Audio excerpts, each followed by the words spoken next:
We're going to turn now to two business awards. The Morton Frank Award for International Business News, reporting in magazines. It's sponsored by Mark Lemke. This year it goes to Kerry Dolan of Forbes magazine for her reporting on Prince Alawite of Saudi Arabia, who was on the Forbes billionaire list. Dolan uncovered a world of deception and stock manipulation so that the prince could rank higher up on the Forbes list. Kerry Dolan is here from her home base in San Francisco, and you might add that when she was with Forbes in New York in the 90s, she was with OPC back then, right? That's the bulletin editor at the time, if I have that correct. And so let's welcome back Kerry.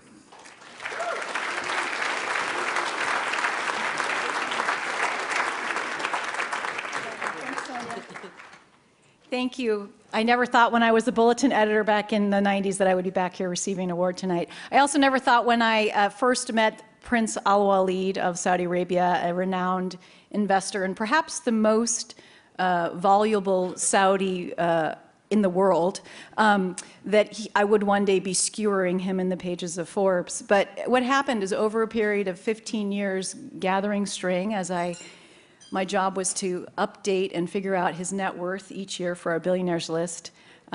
People began to tell me, people who had formerly worked for him, that the man had a tendency to exaggerate. And basically, this is a man who is a large shareholder in Citigroup and News Corp and gets interviewed by CNBC on a regular basis.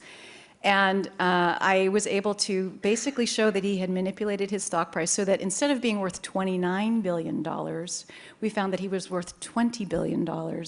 And he had a lot of complaining to do about that. So needless to say, I will not be invited back to Saudi Arabia ever again. I did get to go there once to see his jewelry and all of his palaces. But I do thank the OPC for this award, and I thank my editor at Forbes, Randall Lane, the Forbes magazine editor, for encouraging me to take my griping about this prince and his misdeeds and stock manipulation and turn it into a story which was speaking truth to power. Thank you so much.